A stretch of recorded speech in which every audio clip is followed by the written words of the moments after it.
మీరు మళ్ళీ రిమోట్ సెపరేట్గా మాట్లాడాలి అయిన తర్వాత ఆడియో ఓకే నేను ఫోన్ చేస్తాను ఐడి ప్రెస్ మీట్ ఉంది సార్.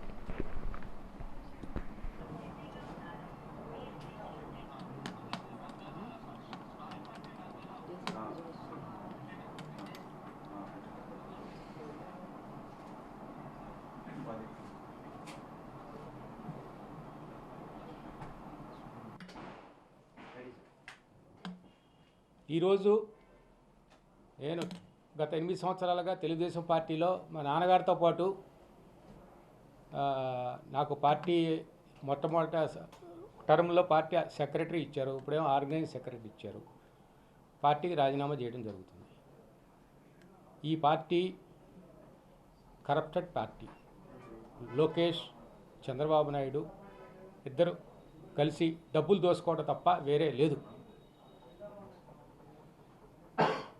తర్వాత మమ్మల్ని చాలా ఇబ్బంది పెట్టాడు, మా కుటుంబాన్ని, నాన్నగారిని.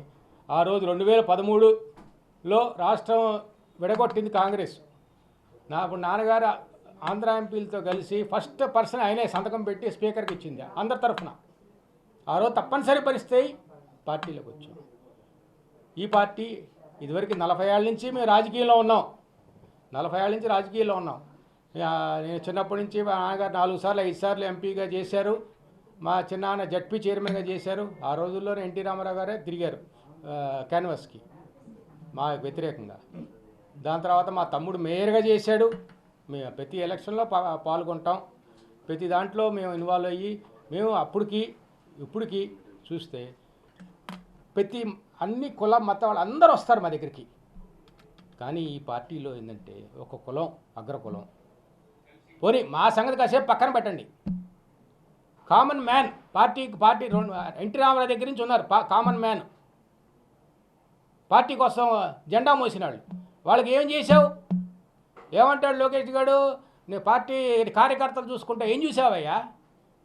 వాళ్ళు ఇన్సూరెన్స్ అంటాడు, ఇన్సూరెన్స్ మేము కడతాం అంటారు. ఎంతమందికి ఇచ్చా లిస్టు? గవర్నమెంట్గా కట్టేది తీసుకెళ్ళి బ్యాంక్ అకౌంట్లో డిపాజిట్ చేసుకున్నారు.